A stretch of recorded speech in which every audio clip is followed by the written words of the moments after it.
In this video, I'll show you how to activate Microsoft Office. Alright, if you find this video helpful, please leave a like and subscribe to the channel for more such tutorials. Now, first up, go ahead and open up any application from Microsoft. It could be a Word, Excel, PowerPoint, or even OneNote right here. Let's say I'm just going to go ahead and open up Word right here. I'm going to click on it. Wait if it's load. And then once it loads, what you do next is just go ahead over to the bottom left, click on Account right here. And as you can see, you can go ahead and click on Activate License if this is your first time. Okay, if your license hasn't been activated yet on your Microsoft Office. Okay, so I'm just going to click on Update License right here. Yours will be different. You'll be able to see an Activate License button. Okay, just click on it. And also, if this is your first time opening a Microsoft 365 application, it will ask you to activate your account.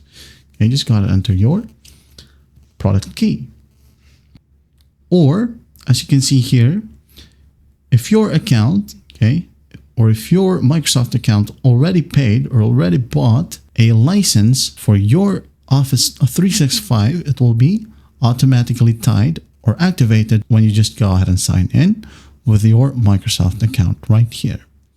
Now, another option, let's say you just bought an activation key. Okay, you can just go ahead over to office.com/setup like so, and just hit on enter. Wait for it to load, and then once it loads, just sign in. And once signed in, enter your product key right here, hit on next, follow simple prompts, and once done, make sure again that you log in to your Office 365 applications right here. Account, just log in. All right, that's basically it. That is how you activate Microsoft Office. Well, I hope this video helps, and I'll see you in the next one.